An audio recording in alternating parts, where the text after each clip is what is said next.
Okay, so let's continue with some of the functionality in Shift Editor. I got some questions about what these buttons will allow us to do, and I'll explain them, but I think you'll see they're quite a bit more powerful when we have a few more shifts to work with. So filters just allows us to change what we see in this window pane. We can turn them off and turn them on there. Shifts, all it does is display just the shift without the appointments. Size is just change. This is refresh. And I'll demonstrate what PDF and calendar PDF do when we get a few more shifts in here. Something I wanted to talk about next is about copy and set recurrence. So the first thing I want to talk about is how to copy a shift. And what that does is it copies all of the information on the current shift. It'll just copy it with the same date and time and information.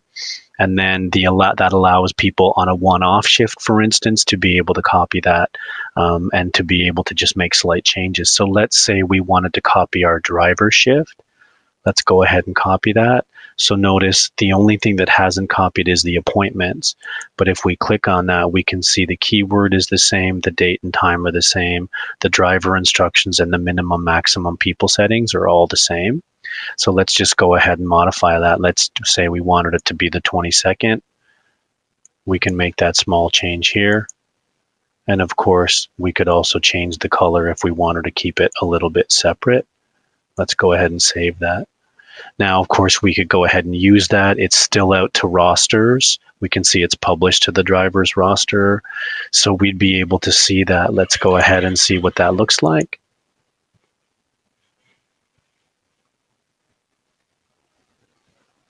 Okay, and let's click on the dashboard.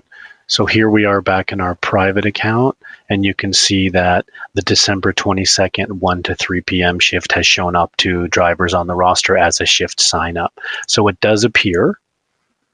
And the advantage of being able to do copy the shift is to be able to put that same information in the event you wanted to copy it.